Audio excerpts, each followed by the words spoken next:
एक बार चक्रवर्ती जी ने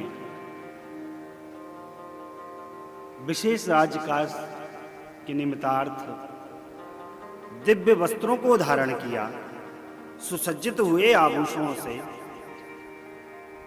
और चक्रवर्ती जी ने राय सुभाय मुकुर कर लीना,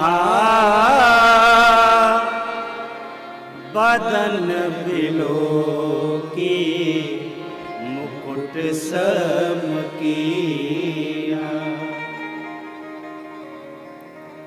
श्रवण समीप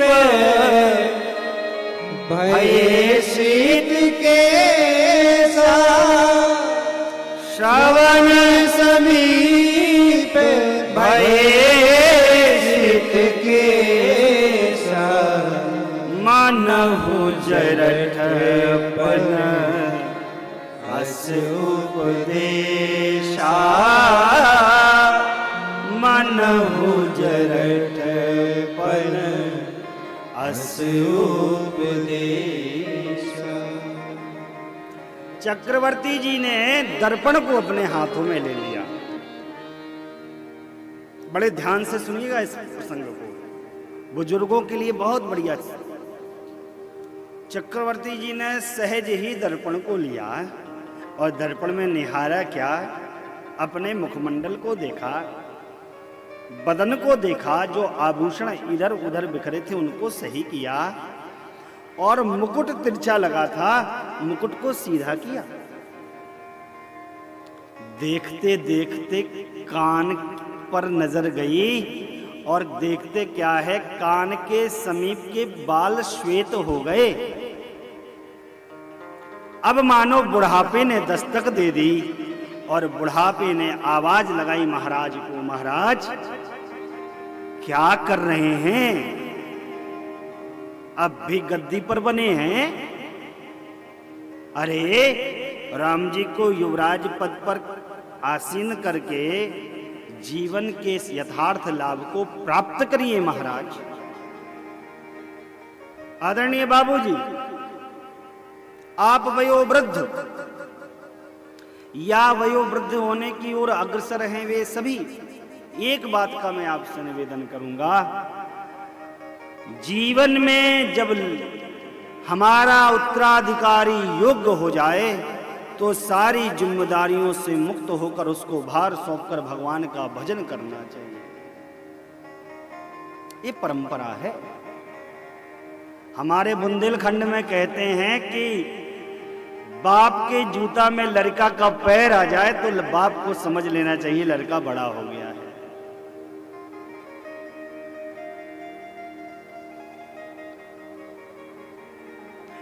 गद्दी का मोह छूटता नहीं है,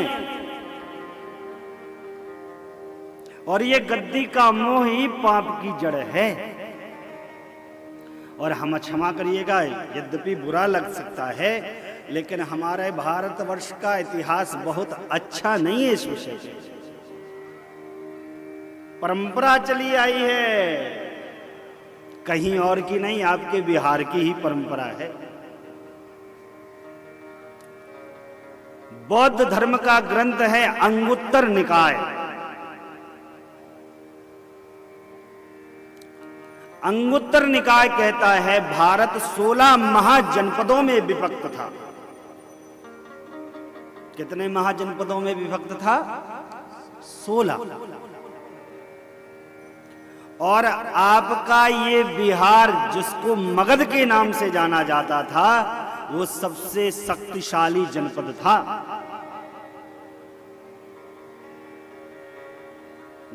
मगध है ना, मगध बाबूजी, इसको मगध बोलते हैं ना बिहार को। आपसे पूछ रहा हूं, बिहार को मगध बोला जाता है ना, मगध। जब भारत 16 महाजनपदों में विभक्त था तो मगध सबसे बड़ा जनपद था, शक्तिशाली जनपद था। हाँ,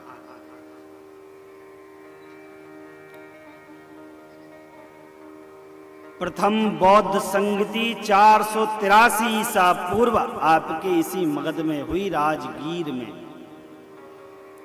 उस समय राजगृह था, आज राजगीर है। नालंदा जिला लगता है जो विश्व की सबसे बड़ी पुस्तकालय जहां पर थी।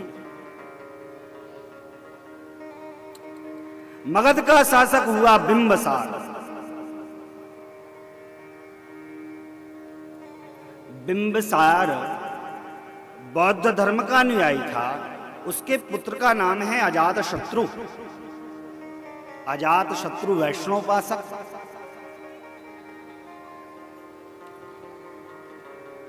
बिंबसार से गद्दी का मोह नहीं छूटा। परिणति, अजातशत्रु ने अपने बाप को जेल में बंद कर दिया। इतनी त्रास देता है अपने पिता को अजातशत्रु, इतनी त्रास देता है कहने में नहीं आता। अजातशत्रु की मां बिंबसार की अर्धांगिनी फल के रसों को निकलवाती थी, एक पात्र में इकट्ठा करती थी और अपने आंचल को उस फल के रस में डालती, और जब बिंबसार से मिलने जाती तो उस आंचल के अपने पल्लू को निचोड़ती और जो उससे रस टपकता उससे बिंबसार कुछ प्राप्त करता। इतनी त्रास अजातशत्रु अपने बाप को दे रहा। अजातशत्रु को पता चला, मां को डपटा, मां तुमका भी प्राण दंड दे दूंगा, गलती मत करना दोबारा। आए है साहब, गद्दी की लोभ में अपने बाप को ही त्रास दे बैठा।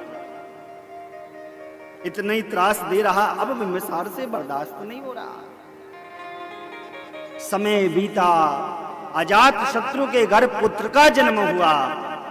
पुत्र का नाम रखा उदयन। अरे इतना नाचा, इतना आनंद मनाया अजातशत्रु ने, अरे क्या कहना सर। रात को विश्राम कर रहा है, छत की ओर निहार रहा है, लेकिन आज अजातशत्रु को निद्रा नहीं आ रही। सोचने लगा, अरे मैंने अपने पुत्र के होने पर इतना आनंद मनाया, ठीक उसी प्रकार मेरे होने पर मेरे बाप ने भी इतना आनंद मनाया होगा, और मैंने उस बाप को जेल में डाल दिया। इतनी यातना दी, अपनी गलती का भान हुआ, तत्क्षण बाप को मुक्त कराने के लिए पहुंचा। अजातशत्रु को आते देखा साहब, बिंबसार ने सोचा ये मुझे बहुत त्रास देगा, अब बर्दाश्त करने की सीमा नहीं रह गई। अजातशत्रु खुद आते देख बिंबसार ने जहर की शीशी निकाली और पीकर अपने प्राण का अंत कर दिया।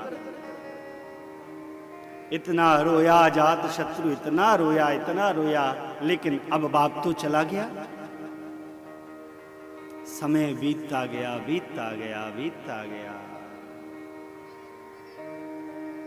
अब उदयन बड़ा हो गया और अजातशत्रु से गद्दी का मोह ना छूटे। माई बाप प्रकृति ने हिसाब बराबर किया।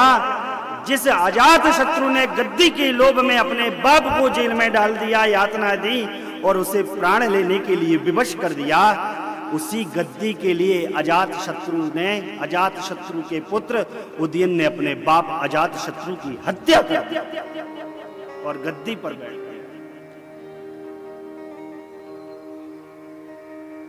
कहने का, समझाने का आशय केवल इतना, गद्दी का लोभ बड़ा बुरा है साहब,